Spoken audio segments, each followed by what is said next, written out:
A very good evening to you and welcome to Primetime News on MTV Sports, live from the Newsfirst studios in Colombo. I'm Nadim Majid. I'm Stephanie Lazarus. Reports coming out of Egypt say that Mohamed Morsi has been officially charged with a number of offences, including killing soldiers and conspiring with Hamas. According to state media, the charges are related to his 2011 prison escape along with other members of his Islamist group, the Muslim Brotherhood. The Newsfirst International Desk will have more details. Before that, let's start off with the headlines. Making headlines this evening, Australian High Commission says that boat people will not be allowed to settle in Australia.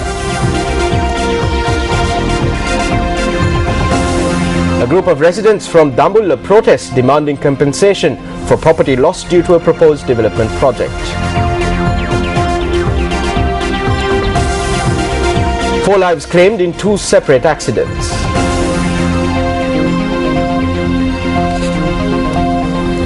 Four persons, including the chairman of the Birgama Pradeshiya Sabha, surrendered to the police. And in business news tonight, the central bank decides to cap penal interest rates of banks, finance companies and leasing companies. Stories in detail. A group of Sri Lankan asylum seekers heading to Australia by boat but were stranded in international waters were brought to the Galle harbour by the Sri Lankan Navy this morning. Navy spokesperson Commander Kosalavarna Kulasurya says that the group were handed over to the Criminal Investigations Department for further investigations. Meanwhile, speaking at a media briefing in Colombo today, acting Australian High Commissioner to Sri Lanka, Sonia Cope, reiterated that people arriving by boat illegally to Australia will not be allowed to settle in the country. This group of Sri Lankan asylum seekers who were adrift at sea nearly 290 nautical miles from Galle were rescued by a merchant ship day before yesterday after the merchant ship was alerted by the Sri Lankan Navy. Thereafter, the group were brought to Galle on board the Navy's Samudra vessel. Navy spokesperson Commander Kosalavarna Kulasurya said the group included 46 men, 10 women and 17 children. Commander Kosalavarna Kulasurya added that following preliminary investigations, the group were handed over to the Criminal Investigations Department. Meanwhile, the number of people who drowned after an Australian-bound boat carrying more than 160 asylum seekers sank off the coast of Java in Indonesia has climbed to 14 after more bodies were recovered. The boat met with the tragedy after colliding onto a coral reef in rough seas on the 23rd of this month. The boat was believed to be carrying people mostly from Iran, Iraq, Afghanistan and Sri Lanka. Sri Lankan High Commissioner to Indonesia, Major General Nanda Mallavarachi, says it is yet to be ascertained whether any Sri Lankans were among the dead. When Newsfirst made inquiries, Major General Mallavarachi said the nationalities of the deceased are yet to be confirmed. The High Commissioner noted that discussions are being held with Indonesian authorities to return the bodies of Sri Lankan victims, if any, to Sri Lanka. Speaking at a media briefing in Colombo, acting Australian High Commissioner to Sri Lanka emphasised that 1,300 Sri Lankan asylum seekers have been deported since August 2012. The message we want to convey is clear. The dangerous boat journey is not worth it, and you will not be able to settle in Australia. You will be throwing your money away and risking your lives. What we're trying to do is to break the back of the people smuggling organisers, the people who are exploiting innocent people, who are paying significant sums of money to take this dangerous voyage to Australia. The Sri Lankan government and the Australian government are very conscious that we need to break this crime. We need to get to the heart of the organisers, and we will keep on doing that. At the media briefing, clarifications were made on Australia's new policy where boat people headed to Australia will be sent to Papua New Guinea for assessment and eventual settlement. So whether you're a child, a man or a woman, if you land in Australia on a boat without a visa, from now on you will be moved to Papua New Guinea for processing. There's no limit on the number of people that can be moved from Papua New Guinea. If you're found not to be a refugee, you will be returned back to your country of origin or to a country where you have residence. You will not be able to stay in Papua New Guinea if you are not granted refugee status, and you will not be able to be settled in Australia whether you are granted refugee status by Papua New Guinea or not. We are looking at the possibility of establishing other processing centres in Papua New Guinea. Manus Island has a capacity at the moment for 200 people. They are looking to expand that to 3,000 people. The Papua New Guinea government has said there is no limit to the number of people that we can send to Papua New Guinea. In its first review of Australia's new asylum policy, the United Nations High Commission for Refugees, or UNHCR, reiterates that the policy lacks adequate protection standards for asylum seekers. UNHCR says there were significant shortcomings in Papua New Guinea's legal system for processing asylum seekers. The UNHCR notes that Australia's regional resettlement arrangement with the government of PNG raises serious and so far unanswered protection questions. The UNHCR statement added that Australia's new policy faced significant policy, legal and operational challenges. Welcome back to the news. A woman and her son died when a tipper and a motorbike collided at the Goma Junction area on the Hettipola-Naula road. The driver of the tipper who fled the scene of the accident was later arrested by the police. Incidentally, area residents engaged in a demonstration by obstructing the Laggala road in protest against the accident.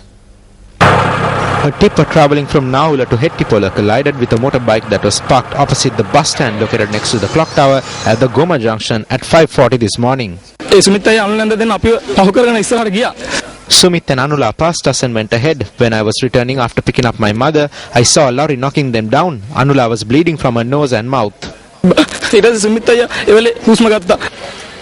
The mother and her son who were riding in the motorbike sustained serious injuries and were admitted to the Hattara hospital where they breathed their last. The bus stand was damaged as a result of the accident.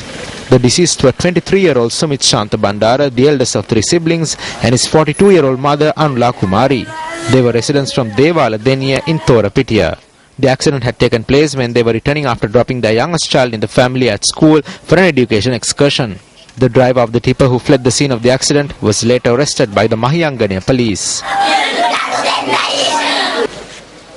Residents from Laggala staged a demonstration at 7 this morning in protest against the accident. Area residents engaged in the demonstration by burning tires on the road and stopping lorries transporting sand. Officers from the Naula, Laggala and Dambula police stations were deployed to control the demonstration, which lasted until 3 this afternoon. In another tragic accident, 2 persons died when 2 motorcycles collided in the Hull Millava Galnava area in Anuradhapura. The police media unit said that the victims who sustained serious injuries died upon admission to hospital. The deceased was 17-year-old Salinda Kasun Kumara from the Amulugama area in Galnava and 57-year-old Ranasingha Banda from the Galmadu area in Maha Ilupallama. Many lives lost due to negligent driving on roads. 2 siblings die after being run over by a private bus in the Rambukkana area. An individual dies and 8 others sustain injuries when a truck transporting sand collides with a bus parked near a bus stand in the Galevera area. The most recent accident occurred today. A mother and son die early this morning when a tipper collides with a motorbike near the Goma Junction in the Laggala area on the Bakamuna Hettipola main road. Isn't it the public's duty to be more responsible when driving? On to more weather news. The Department of Meteorology has forecasted intermittent showers in various parts of the island in the next 24 hours. We can expect strong winds in the central parts of the island, especially in the Nuwareli and Ratnapura districts. Wind speeds of up to 50 km per hour can be expected. Wind speeds may increase in coastal areas of the island with heavy showers. A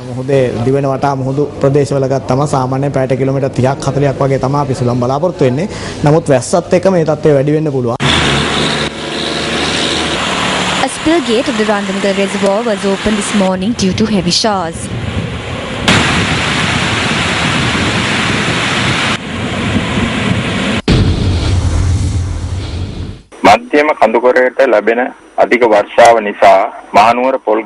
The Polgolla Reservoir has reached spill level with the heavy winds experienced in the Central Hills.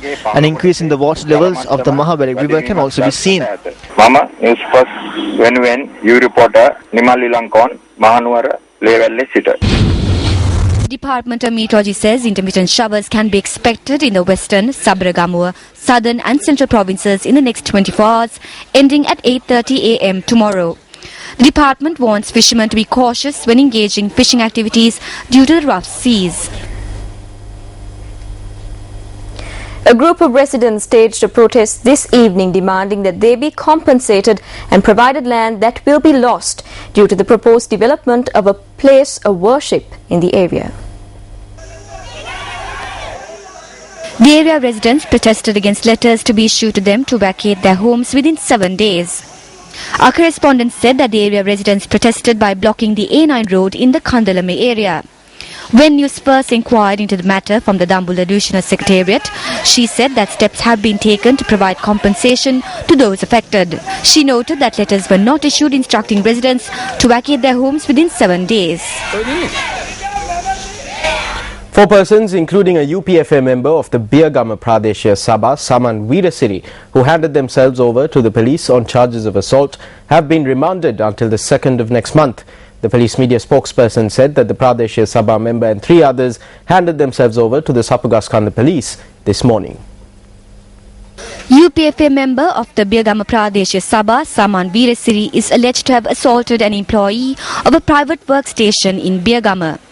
Employees at the private workstation said that the Pradeshya Sabha member who arrived at their work premises attacked a machine operator on the 20th of last month.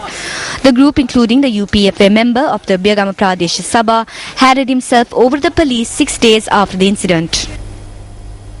Speaking during the debate in Parliament yesterday, MP Sujeeva Senasinghe commented on investment projects in the country. Minister Vimal Veeravansa disrupted me and said that I had requested a payment of 10 million. He did not mention whether it was dollars or rupees from the Krish company. Some people asked me why I did not respond. They asked me if I asked for such a payment or not. Why should I respond to something that I do not know about? I hadn't even heard of the Krish company. Honourable Chair, I looked into this matter to see what was being spoken about, and there is no connection between me and the Krish company. What happened to the money that came from the 4 acres given to Krish, the 29 acres given to Shelina, and the 12 acres given to Shangri-La and Sheraton? The Krish company says it made a payment of 400 million to the individual known as Nalaka Godaheva. Notably, the names of 2 powerful people in the government are mentioned here. Notably, there is the name of a young MP. You must conduct an investigation into this. They are trying to recruit us, recruit our MPs by pressurizing them. We came into politics to make sacrifices for the people. I will not speak of other parliamentarians here. We came into politics with goals and policies. Honourable Chair, it is stated here, and I wish to table this, and it says that this group, a large number of people connected to the stock exchange, always work to shift prices around. I have always questioned the major role that they played. Ask PB Jayasundara about the 400 million rupees. Bring him to Parliament and ask him if the 400 million was received or not. Who was the 400 million given to? Who was the 200 million given to? See if the government received this money as the first payment.